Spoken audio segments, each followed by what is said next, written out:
Yeah, the last time I had talked about the Roland MV-8800, I was thinking they should make a new one, and I realized I know they can't make it probably, and they probably won't go that route. But unfortunately, I guess that's what's going to happen. But my thing is about, it Roland started the MV series back in 2003.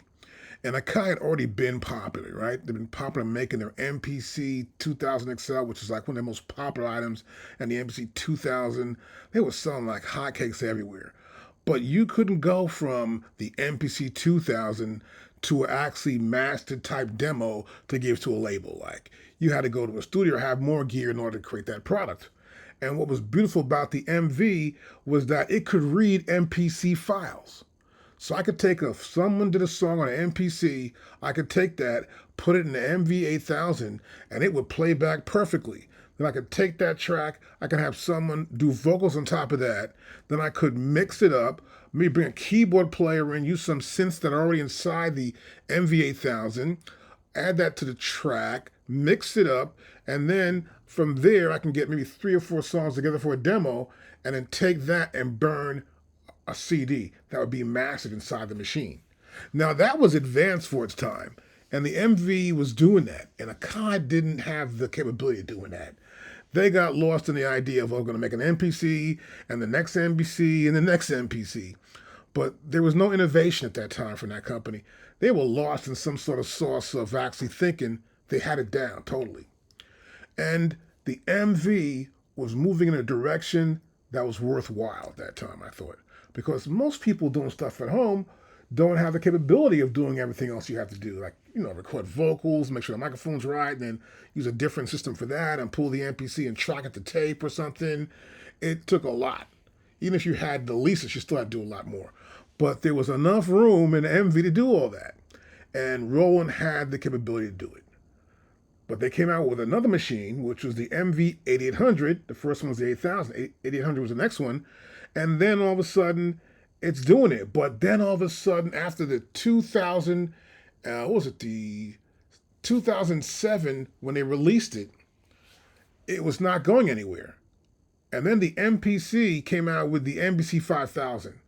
Now that was okay, but it wasn't really, it didn't do what the MV-8000 did. What it did do was you could actually record tracks there, and you might be able to get a little audio track going along with it. But it wasn't really good. So it came out in 2008, and then Just Blaze dissed it. He saw it was wrong. He came out and said, "This is stupid. I can't do what I used to do." And that was pretty bad. So then AKAI had to go back in and fix it up because everybody was complaining about the same thing. They made a brand new software, and it came out in 2009 to fix it up. And so the MV is selling bigger now because the MPC fumbled. And so the MV 8800 was selling bigger now. It was really doing some sales.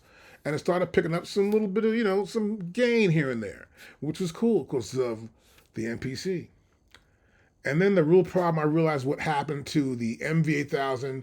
It wasn't AKAI, it wasn't anybody else. It was that in 2009 at the NAMM, when AKAI released the update for the MPC 5000 to fix all the problems, there was another company about 8 booths down or somewhere in the same NAMM show.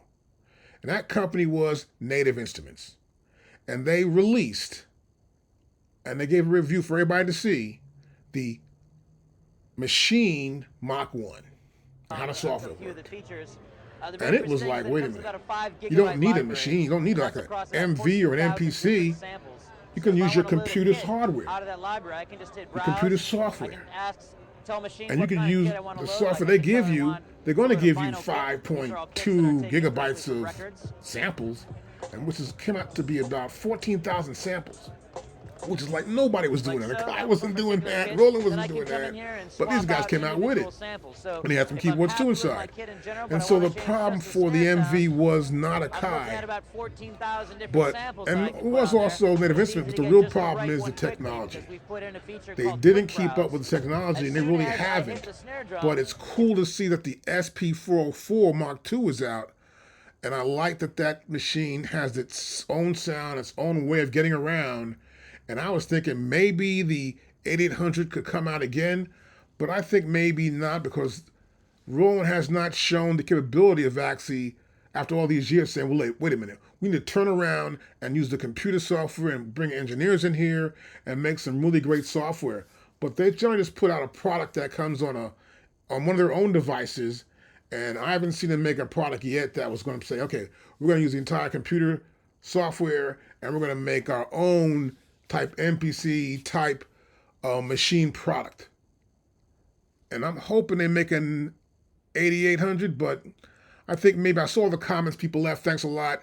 But I guess maybe not. But anyway, that's what I think. And it's too bad. But technology, you got to keep up with it if you want to compete. And if you don't, you're dead. That's it. So look, I'll see you in the next one. Peace.